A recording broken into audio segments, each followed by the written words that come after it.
Hey friend, welcome and welcome back to the channel. Thank you so much for clicking on the video. Listen, if this is your first time here, then welcome. I give lighthearted reviews of some of my favorite TV shows and movies. So if this is something that interests you, consider sticking around. Now, right now, I know that the Gilded Age, this is the last episode of season 3, but I am also reviewing Washington Black. That show is on Hulu, as well as I'm getting ready to start a new series called So I'm rewatching, and the first show that I'm doing that on will be Insecure, starring Issa Rae. And I'm also going to be doing the Four Seasons, which is also on Netflix. So I got some stuff coming down, y'all. If you like my content, please consider sticking around. Hit that like button for your girl. Now, let's get started with this video. This is the Gilded Age season finale, season 3, episode 8. This one is called My Mind is Made Up. And honey, we are going to get on our fancy dress, our top hat, and our cane. And I will meet you guys at the end of season ball. Let's go. Okay, y'all. So when the episode starts, we see the carriage. It is flying up the street, trying to hurry up and make it home. We do know that George has been shot and he is in the back of the carriage, bleeding out.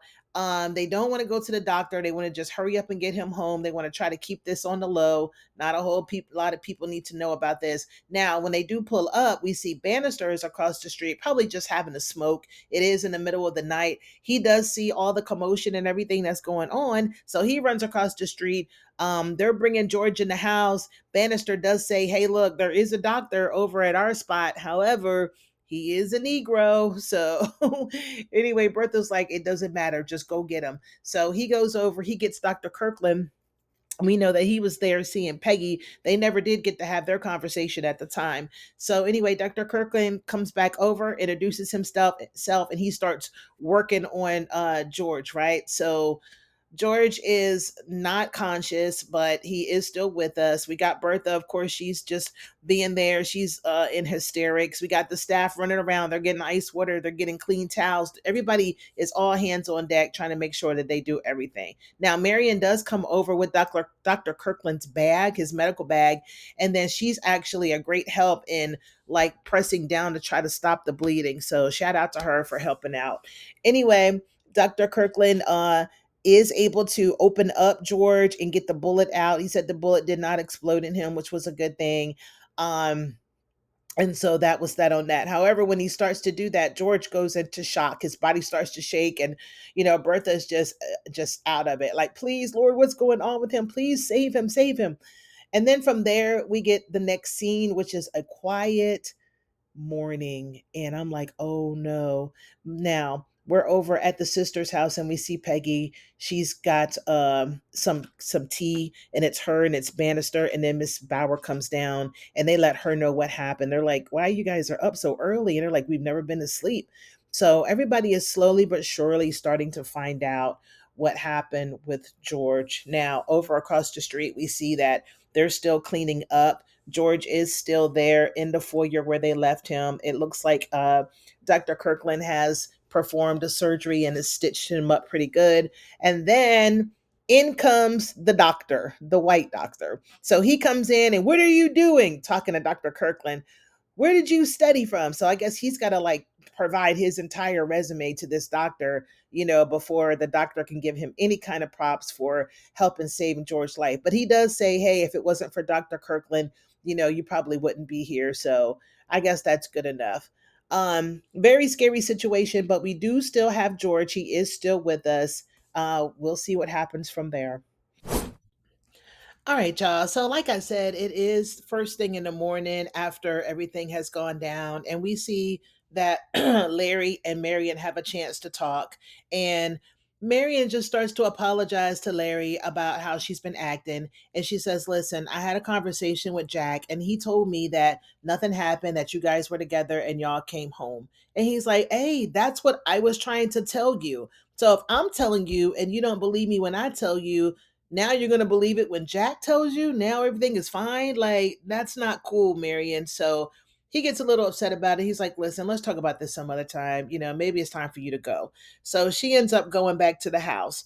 Now, In the meantime, we see that Gladys and the Duke are sailing back to the US, and they did hear about what happened to George. Gladys is a little upset, not a little upset, but she is very upset about it. She wants to know if there's any other news. But she also thanks the Duke for, trying to make her feel better at Sigma Castle, and trying to make her feel like, that she belongs there. So it seems like she is adapting. She asks, were you really serious when you told Lady Sarah that she needs to find her own place? And he was like, heck yeah, I was serious. So, it just seems that they're getting along a little bit better. So we'll see what happens there. Now, when Marion goes back to the house, she's telling Ada about what happened with the conversation. And Marion is pretty much convinced that it's over. She's like, look, he don't trust me. He thinks that I should have believed him instead of believing Jack, but he just needs to know my track record with men. And I'm like, okay. So everybody has to pay for, everything that you've been through, Marion. Is that right? Mm. Now, anyway, George is laid up and he wants to know, where is Clay? We need to put a foot in him because I know that he has something to do with it. And so the doctor's like, well, listen, don't you get yourself worked up. And, his counterparts are like, are you sure you don't want to call the cops? And he's like, nah, it might be bad for business. Let's just leave it alone and let well enough be. Now, of course, here goes Bertha. Well, there's no way that we're going to be able to have the ball, And he's like, nah, go ahead and have it. Now, she was going to have the ball anyway. And that was just really crazy of her to just put herself out there. She's just forever the martyr, that Bertha. Lord, she really gets on my nerves. Okay, now let's talk about Peggy. So Peggy's at home in Brooklyn. She's talking to her mom and she's telling her mom about all the excitement that happened the night before with George being shot and how Dr. Kirkland went over there and actually saved his life. And so as they're talking, Peggy's mom was like, well, what was he doing over there that late anyway? And she's like, well, he had came over to talk to me about something, but we never did get to the bottom of it because he had to leave to go help out Mr. Russell. So anyway, she was like, well, he says he's coming over here now to talk, and whatever it is, he's saying it can't wait till we get to Newport. So I don't know what it is. So they're all just, kind of getting excited and kind of thinking it could be a marriage proposal. And so Miss Dorothy is like, well, listen, I got to go take something to your father, but I can stay here if you need me to. And she's like, Ma, please, just go ahead and go. I'm going to be fine. So anyway, the next thing we see is Dr. Kirkland is over there, and honey, it ain't no smiling, ain't no laughing, ain't no nothing. It's nothing but he told her what his mama said, and now Peggy has got to try to explain it. So she's explaining it. She said she was going to tell him, but she needed to, get her courage and her strength. And Dr. Kirkland is taking it all in. We really can't tell, how he's feeling about it, but he does understand that it was Peggy's father that was pretty much the root cause of why all this happened. So he's just kind of like, listen, I need to go for a walk. I need to take this all in. And she's like, what about the ball? And he's like, yeah, I'm going to be escorting my mom to the ball tomorrow, but I guess I'll see you there, but for now I've got to go. And when he said goodbye, Miss Scott, I was like, oh my God, it's over. He's breaking up with her. And poor Peggy, she just sat there on the stairs and just wailed and just wept and cried. And then Miss Dorothy walked back in and she was like, girl, what happened? You would have never, I know in a million years, you would have never thought to come back and find Peggy like that, right?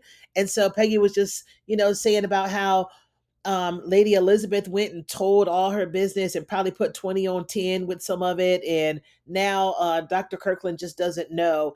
And she was like, well, did he say that it was over? She was like, no, but he just walked out and, she's like, I'll never be able to find happiness and love. And then her mom was like, listen, you deserve all the love that your heart can hold. And don't you worry about it. You will find you a good man. But you could just tell that she was hurting and that her mom hurt for her. Poor Peggy. I really hope that her and Dr. Kirkland can work this thing out. And as a Lady Elizabeth, you're going to get yours, honey. Just wait. Okay, y'all, let's talk about our boy John. Now, we see that he's back. He's at the house paying everybody a visit. He's downstairs talking to the staff and he's telling them about his house and the staff that he has now. And of course, we have Armstrong making snide comments. But anyway, everyone's just interested in it all, especially our girl Bridget. Bridget is like, well, who you got over there? I mean, are the girls young? I mean, what do they look like? And I'm like, okay, Bridget, calm down a little bit because when he was checking for you, you weren't checking for him. But anyway, later on in the episode, we do see that I guess Mrs. Bauer made his favorite dish, and Bridget was like, Miss Bauer, don't worry about that, honey. Let me go ahead and put on my good dress and my good shoes. I'm gonna go over here and deliver this myself, okay? So she goes over there and she's like, yeah, Mrs. Bauer said that you're looking a little poor, so we figured we'd bring you this. And he's just so kind and polite. He asks her to sit down. She's like, no, I'm a servant. So anyway, they end up sitting down and he ends up just like making her feel really good, saying that it's really good to see her and, tell me about your day. So they go ahead and they chit chat, and it was just so good to see them together. I really hope that we do see more of them next season. But good for Jack for getting on his feet and, just kind of finding himself. I really love it. All right, y'all, let's talk about Oscar. Now, we see Oscar. He's at the opera. He's talking to Mrs. Fish, and they both notice that Miss Winterton is there. Now, you guys know who she is. That's Turner, who used to be Bertha's lady's maid. Anyway, we find out that Mr. Winterton did pass away, so rest in peace to him. And Bertha is not Bertha, and Turner is all alone. She doesn't have anybody. Oscar goes up to her and is like, my deepest condolences. I know you probably doesn't have anybody, but I can probably be the one that could manage your life, if you let me. And so she's like, okay, so what's up with the ball? Are you going to the ball? And so she's like, no, I'm not going to the ball. Mrs. Astor is holding it. She doesn't really care for me. So then he tells her, Miss Astor's not holding the ball. This year it's going to be Miss Russell. So she's like, well, I'm definitely not going because that lady cannot stand me. And so I guess Oscar's wheels are turning now. I guess he's maybe trying to conjure up some scheme between him and Turner. But my advice to him would be, listen, you better watch yourself, Oscar, because Turner is nothing to play with. We saw what she did season one. We've seen what she has done so far, and she'll end up taking that house that John Adams gave you, honey. So you might want to just maybe steer clear of Turner. But anyway, Oscar's got this plan in motion where he wants her to come to the ball. Not really sure why right now. Now, we find out that Marion doesn't want to go to the ball because of what's going on between her and Larry. So everybody's trying to talk to her. We got the sisters talking about it. We got Agnes telling her, girl, you need to go over there and apologize. And so Oscar decides that he's going to go over there and talk to Bertha about maybe inviting Turner. And he's like, I know that you know that Marion is not going to the ball, so I think I can convince her of such only if you do me this favor and invite Turner to the ball. And I'm like thinking to myself, well, I don't think Bertha's going to lose any sleep if Marion doesn't show up to the ball, but okay. But anyway, she does agree and she's like, okay, I'm going to do it this time. And I do expect to see Marion at the ball. Maybe she's doing this to kind of get on Larry's, back in his good graces because Larry is still not here for it, honey. He's still staying at the club and everything. So we'll see what happens there. But Oscar, I don't know what's going on, my boy. What you got going on up your sleeve there? But if I were you, I'd be careful when it comes to Turner because she ain't nothing to play with. All right, now back at the sister's house, we finally see Mrs. Foster and we finally find out what she wants with Agnes. Now, we all know that Miss Foster is with the New York Heritage Society and she pays another visit to Agnes. Agnes kind of cuts her off, like, look here, Miss Foster, I know why you're here. I'm sorry I haven't been returning your emails and stuff, but listen, I don't have no money. It's not going to happen. I don't know what to tell you. So she's like, no, no, no. I don't want any money. But what I do want is for you to be the vice president of the society. So that was a surprise for Agnes. She didn't know. Now Ada did know, and she was the one that did tell her to come by so that she could tell her. So I think that really did Agnes' heart some good. Like, I think that this is something that's going to be good for her. She can get back in society and she can probably feel, like herself again and feel like she's important. So much so that as they're walking to dinner, Agnes decides to go ahead and let Agnes take her rightful place at the top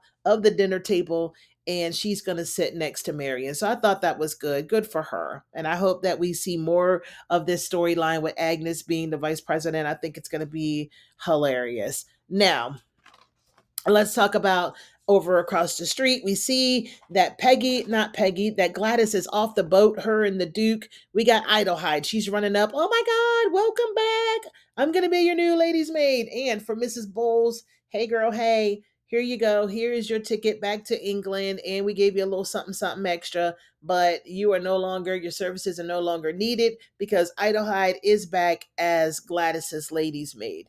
Now, the sisters, they do make it to Newport for this ball, and they go to see cousin Aurora, and all of them are talking, and they're like, well, do you think that I should go? I really don't know. Aurora's kind of up in the air about it.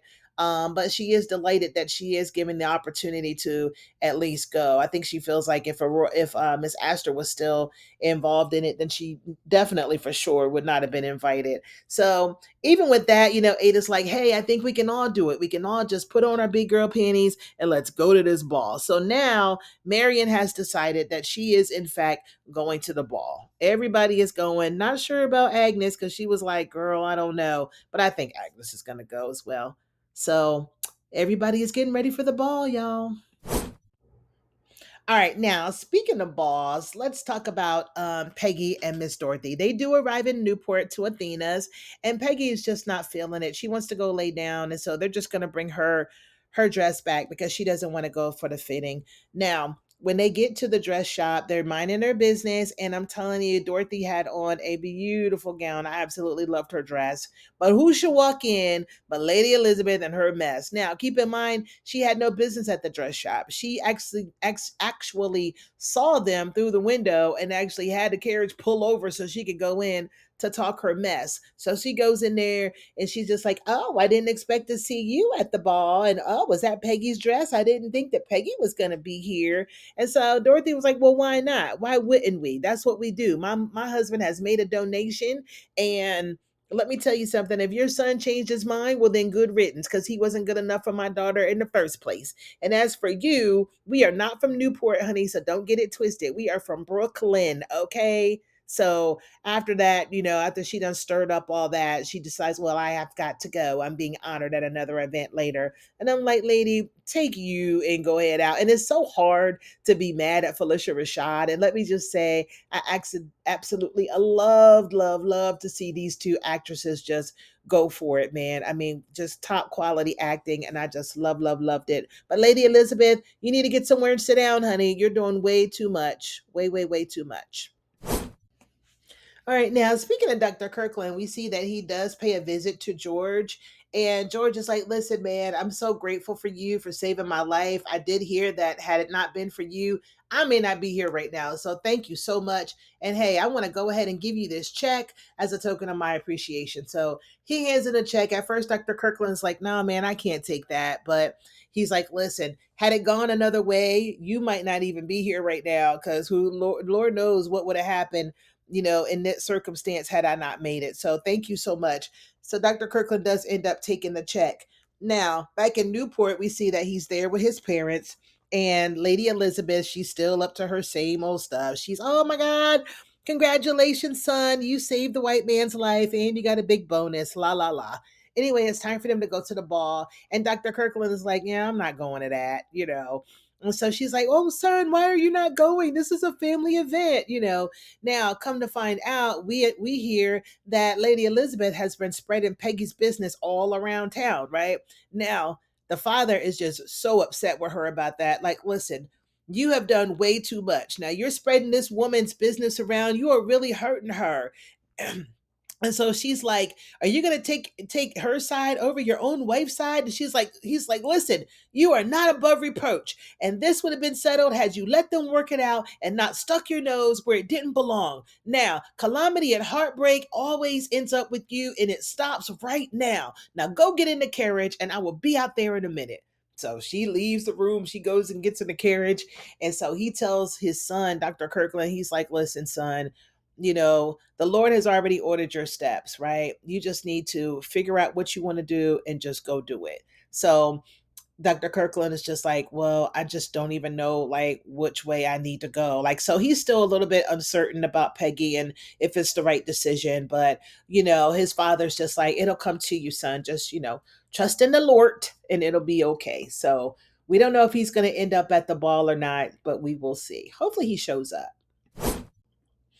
Now, we don't know if Dr. Kirkland is going to the ball or not, but I can tell you who is going to the ball, and that is Charlotte Astor. We see her, she's all dressed to the nines, honey, and she walks out the room. Miss Astor's just sitting there like, okay, so you are going to the ball, right? You're gonna sit here and defy me and embarrass me. I'm trying to protect you. And so Charlotte is just like, Mom, I'm going to the ball. I was invited.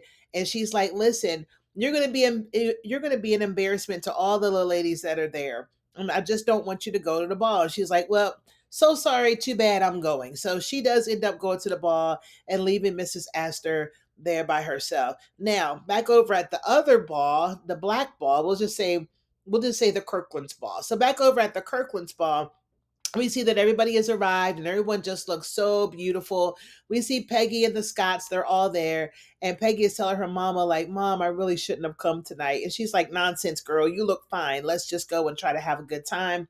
We see that Lady Elizabeth is there and she's shooting looks over at Miss Dorothy. And, they do not see it for each other. Now, back across town at the other ball, the Russell's ball, we see that they got it illuminated out, honey. She's got the lights shining bright, and people are starting to arrive. And of course, George is still upstairs. We don't know if he's coming down or not. So, Bertha has asked the Duke to receive the guests with her in the receiving line. So anyway, people are starting to trickle in. We see the divorcees are coming. We got Turner coming in. We got Aurora Fane, and the sisters, and everybody's coming in, but still there's no Miss Astor. We see Charlotte Astor, she comes in, or Charlotte, whatever her last name is, I can't think about it right now. She comes in and she's like, well, I'm sorry that my mother couldn't come. She's, feeling a little bit down tonight. And everybody is just kind of whispering, like, where's Mrs. Astor? Where's Mrs. Astor? And you can see the look on Bertha's face. She's not happy. It seems like she's a little defeated because although this is grand and marvelous and she's got the lights illuminating outside, it's not really validated if Mrs. Astor does not put her seal of approval. And right now, Mrs. Astor is nowhere to be found. All right, now back at the Kirkland's ball, we see that Peggy is sitting there and she's talking to her girlfriends and everything, and they're just standing around. Next thing you know, this handsome man walks up to the group of them, and they're like, "Ooh, girl, here comes somebody, and I know he ain't coming over here for me." And sure enough, he came over and he asked Peggy to dance. So Peggy accepted, and she goes out on the dance floor. She's doing her thing. They're dancing, and who walks in but Dr. Kirkland? He decided to come. Anyway, Lady Elizabeth, of course, she sees it from across the room and she's getting ready to go beeline over there to him. But Daddy Kirkland is like, honey, slow your roll. Let's just stay right here and leave him alone. So, anyway, as Dr. Kirkland is surveilling the room, I guess that he can see that Peggy's on the dance floor with somebody else, but that's okay because he's looking for Mr. Scott. So he finds Mr. Scott and asks if he could talk to him. He takes him off to the side and he asks for Peggy's hand in marriage. I was so happy. Anyway, Mr. Scott is like, look here, boy, let me tell you something. If you're going to have my daughter's hand in marriage, you need to know this right here, right now. When you get married, it's you and your wife, okay? It's not you, your wife, your mommy, and your daddy, and it's not you, your wife, and me and Peggy's mama, okay? It's just you and Peggy. So if you can do that, then you do have my blessing. But just remember what I said. And so he's like, okay, cool. Now he leaves him and he goes out on the dance floor. He's looking for Peggy, and Peggy's still dancing with that guy. Anyway, when Peggy catches his eye, she just kind of leaves the guy on the dance floor. And the way that the cinematography did that, the way that she just looked absolutely beautiful on the dance floor, and the way that they did the camera where she's just kind of looking at him, and then he takes and just kneels down on one knee and asks her to marry him, and she just kind of smiles and she's laughing, but she does not give an answer. So we don't know what she's going to say, but this was right smack dab in the middle of the ball, in the middle of the dance floor. So I guess we're going to have to wait till next season to see if Peggy does accept his